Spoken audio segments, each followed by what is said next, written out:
आप सभी को पता है कि हमारे यहाँ पर किताब हवा हवाई आसमानी किताब की मरम्मत बड़ी तसल्ली बख्श की जाती है, लेकिन इतनी सारी तसल्ली बख्शने के बावजूद हमें इस पूरी किताब में नवंबर का कनेक्शन नहीं मिला है। जैसे कि आप सभी जानते हैं 26/11, 9/11, 3/11। अब लिब्रांडो गैंग जो है वो आतंकवादियों को इसके लिए अपराधी नहीं मान रहा है। वो कह रहा है कि नवंबर का जो महीना है दोष इसका है, इसी में ही कुछ प्रॉब्लम है कि इन लोगों की भावनाएं आहत हो जाती हैं और वो कहीं ना कहीं उस फ्रस्ट्रेशन को निकालने लग जाते हैं। वैसे फ्रस्ट्रेशन के नाम से मुझे ये भी याद आता है कि कुछ महानुभाव दार्शनिकों का ये भी कहना है कि जब आप अंदर से फ्रस्ट्रेट हो तो चीज़ों को तोड़ना शुरू कर दीजिए, जैसे कि क्रॉकरी फेंकना शुरू कर दीजिए। लेकिन क्रॉकरी जो है वो चीखती चिल्लाती नहीं है, इसलिए आपको आत्मसंतुष्टि नहीं मिलती है कि हमने कुछ किया है। टॉयलेट पर जाकर, कमोड पर जाकर अपने बॉस का फोटो लगा देते हैं कुछ लोग, लेकिन बॉस को उससे घंटा फर्क नहीं पड़ता है। इसलिए बॉस को जब तक हम पीट ना दें, जब तक उसकी जब तक उसकी चित्कार ना सुन लें, जब तक कहाँ फ्रस्ट्रेशन को शांति मिलने वाली है। शांति दूतों का भी यही सिस्टम है। फ्रस्ट्रेशन निकलती है तो वो जब तक लोगों को चाकुओं से चीर ना दे, काट ना दे, फाड़ ना दे, तब तक उनको कहाँ उनकी फ्रस्ट्रेशन को आराम मिलने वाला है। भावनाएं जो आहत हो रखी हैं, भावनाएं आहत हो रखी हैं पूरे विश्व में। भारतवर्ष पिछले 1000 साल से लोगों को समझा रहा है कि भाई आतंकवाद का एक ही मजहब है, लेकिन किसी को समझ ही नहीं आ रहा था। ब्रिटेन के लोग यहाँ पर एमनेस्टी जैसे आतंकवादी गतिविधियों को शय देने वाली एमनेस्टी जैसी संस्थाओं को पाल रहा था, पोस रहा था, इवन डोनेट कर रहा था। बाहर के लोग, यूरोप के लोग भारत को ही सेक्युलरिज्म का पाठ पढ़ा रहे थे। सेक्युलरिज्म का पाठ जो यूरोप ने ही दिया है, और जो सेक्युलरिज्म वर्ड यहाँ पर जुड़ा है वो एक जो फैशन बन जाता है चीज़ों को अडॉप्ट करने का, इंदिरा गांधी जी ने वहीं से अडॉप्ट करके संविधान में डाला भी था। आज उन लोगों को पता लग रहा है कि सेक्युलरिज्म नाम की कोई चीज़ नहीं होती है। दीन के सामने किसी की कोई चीज़ कोई मायने नहीं रखती है। ऑस्ट्रिया के वियना में दन दनादन पबजी खेला गया। 6 अलग अलग जगहों पर 6 अलग अलग आतंकवादियों ने गोलियां दागी, जिसमें कि वहां के मासूम लोग मारे गए। 6 से 7 लोग मारे जा चुके हैं, 15 से 20 के आसपास घायल हैं।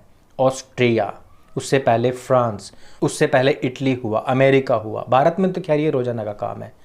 यूरोप वालों को क्या समझ आ रहा है? अब लगता है कि आ रहा है। पिछले हफ्ते ही एक इस्लामिक कंट्री पर अल कायदा के एयर स्ट्राइक करने के बाद अल कायदा के 50 आतंकवादियों को मार गिराया है। पुष्टि आज हो रही है।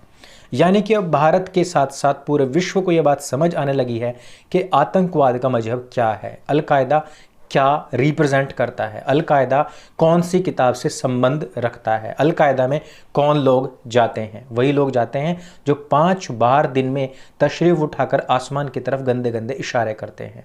अब आप लोगों को क्या पता लगता है? हम जो पिछले 2 साल से आपको कंटिन्यू समझा रहे हैं, पूरे विश्व की वो बात समझ में आती जा रही है, लेकिन भारतवर्ष में उन्हीं वीडियोस को बैन किया जा रहा है। वैसे मैं आपकी जानकारी के लिए बता दूं, पिन कमेंट में एक लिंक दे रहा हूं जो हमारे टेलीग्राम ग्रुप पर जाता है। टेलीग्राम ग्रुप पर आप सभी के आदेशानुसार वो सभी वीडियोस जो भारतवर्ष में बैन हो रही हैं हम वहां पर डाल देंगे, और वो पूरी तरीके से कॉपीराइट फ्री होंगी। आप अपने चैनल पर उनको डाल सकते हैं, आप अपने फेसबुक पर डाल सकते हैं, और आपको अगर अच्छा लगे तो उनके छोटे छोटे क्लिप्स बना करके भी जो आपको अच्छी लगती हैं उनको भी वायरल कर सकते हैं। क्योंकि ये जागरूकता का जो कार्यक्रम है वो जितना ज़्यादा फैलेगा उतना ज़्यादा अच्छा रहेगा। बैन करने से हमारी जो सीमाएं हैं वो कम नहीं पड़नी चाहिए। आज यूरोप को अपने पूर्व में किए हुए कुकृत्यों का फल भोगना पड़ रहा है। उसके जगह जगह पर लोगों को पकड़ पकड़ करके पीटा जा रहा है।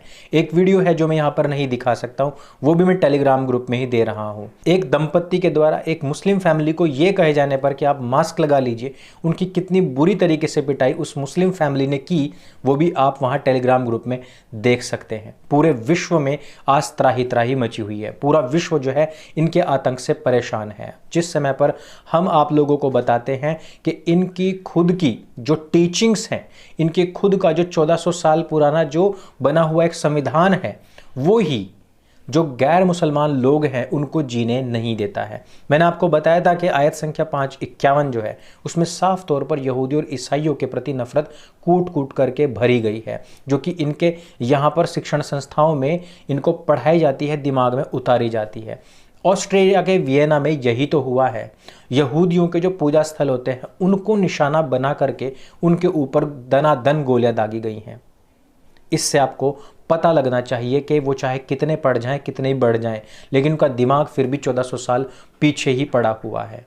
वो उसी पर कार्य करेंगे और वो चाहे यह देश हो, चाहे विश्व का कोई भी कोना क्यों ना हो, वो उस हर जगह पर असुरक्षित हैं जहां पर दूसरे लोग ज़्यादा हैं। इस वजह से पूरे विश्व से हमारी यही अपील है कि सांप जो होता है, मैं मानता हूं कि 90% जो सांप होते हैं वो जहरीले नहीं होते हैं, लेकिन आप हर एक सांप से कटवा कर नहीं देख सकते कि तू जहरीला है अथवा नहीं है। सांप सांप होता है, उससे दूरी बनाई जाती है, गले में डाल करके घूमा नहीं जाता है। इस वीडियो में सिर्फ इतना ही। इससे हमें बहुत सारी शिक्षाएं मिलती हैं, क्योंकि अब यह है भारतवर्ष में नहीं, जहां पर आर्य समाज भी है, जहां पर आरएसएस भी है, जहां नरेंद्र मोदी जैसे तानाशाह प्रधानमंत्री हैं और जहां अमित शाह जैसे हिटलर लोग गृह मंत्री बने बैठे हैं। यह तो उन देशों की बात है जो सेक्युलरिज्म का पाठ पढ़ाते थे, भारत को भी सीख दिया करते थे और इनको शरणार्थी मान करके इनकी चाटा भी खूब करते थे। यदि वीडियो आपको जानकारी से भरपूर लगे तो इसको सबके साथ में शेयर अवश्य करें। यदि आप हमें सपोर्ट करना चाहते हैं तो भी आप पिन कमेंट में जाकर के हमें सपोर्ट कर सकते हैं और इस चैनल को ज़्यादा से ज़्यादा लोगों तक पहुंचाइए। मेरे संग बोली सत्य सनातन वैदिक धर्म की जय। जय हिंद, वंदे मातरम।